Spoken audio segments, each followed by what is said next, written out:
Hey, this is Sarah Hammond for the discussion-based module for Module 3. So the first question is, explain why U.S. political parties were formed.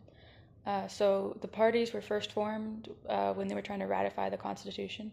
There were the Federalists and the Anti-Federalists. And the Anti-Federalists didn't want it to be ratified except for unless there was a Bill of Rights included, and the Federalists were the ones that were publishing essays and wanted it to be formed. And then after it was ratified and the government was set up, the Anti-Federalists became the Democratic Republicans, and the Federalists stayed the Federalists, and they supported a strong central government where the Democratic Republicans supported a more state central thing. And then when the Federalists died after the War of 1812, because they tried to change the Constitution, they came off as they didn't have enough nationalism, so they kind of fell out of popularity. And then the Democratic Republicans split into the Democrats and the Republicans, which is our modern day organization. There were a number of other parties and names of parties, but that was essentially the path that took. Okay, the second question is, compare the perspectives of the party in government and the party in the electorate. So the party in the electorate, they're the people that they basically are the ones that support the people that are party in government. And the party in electorate, they support a certain political party, and I don't know, that's just their political identity is the party in the electorate is just the people that support that party. And then the party in government are the people that are supported by the other people, the people in the government offices and in like the party's organization. They're the people that are in charge of the party. Third question is, explain the problems and benefits of divided government. So divided government is when the executive branch and party, say there's a Republican as a president, but then half of the judges are still, or not half of the judges, sorry, and then a lot of the Senate and when the Senate is still has a lot of other Democrats in their numbers. So it's when when the two parties are both in power. When a party differs from the power, differs from the executive power. The benefits of it are that things become more neutralized. It's not so extremist.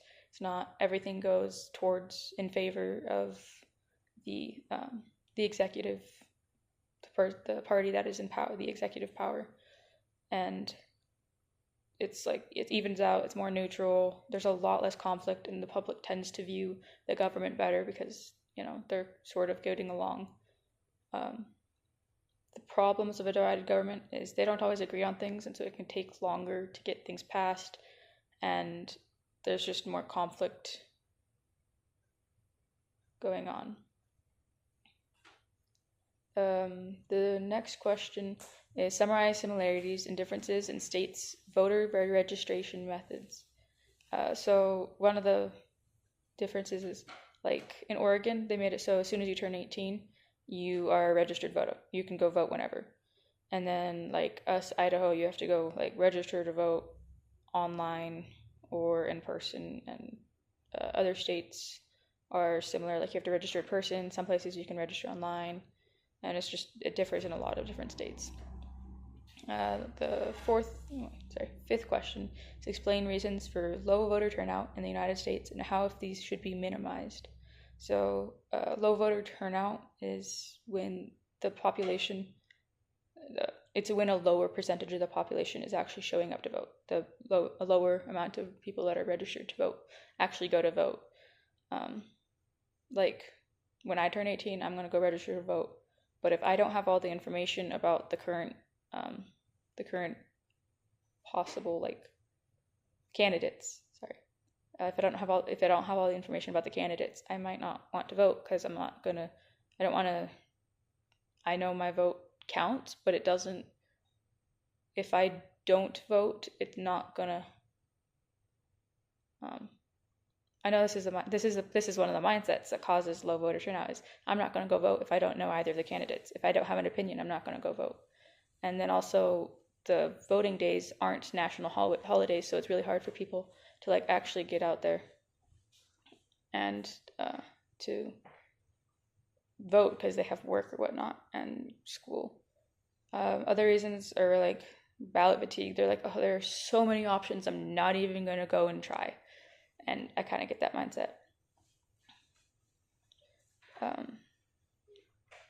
And if they should be minimized, well, like it's government for the people, of the people, and in order for that to work, people have to like vote for the things they want and need.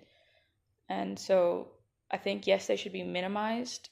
And I guess a way they could be minimized is some of the states have gone to like, oh, you can vote online, or you can vote in person in a day that's not actually voting day.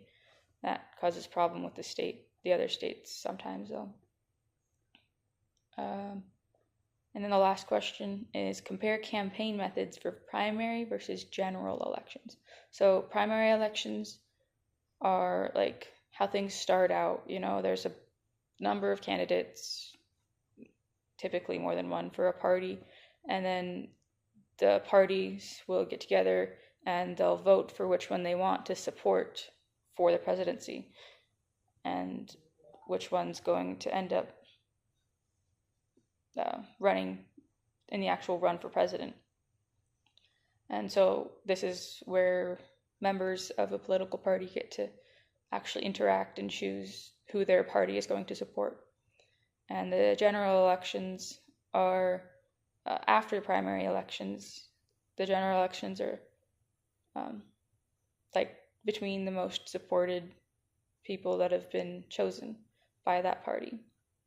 And methods for the primary elections are more going to focus on issues. They don't usually mention party name.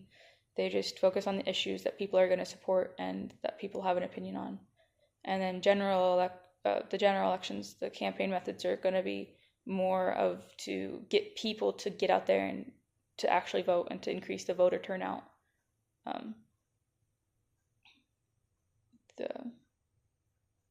There'll be like ads for like, go vote, your voice matters. And occasionally they'll still talk about issues, and they typically mention who it's from, but they might not always advertise who they're from, if that makes sense.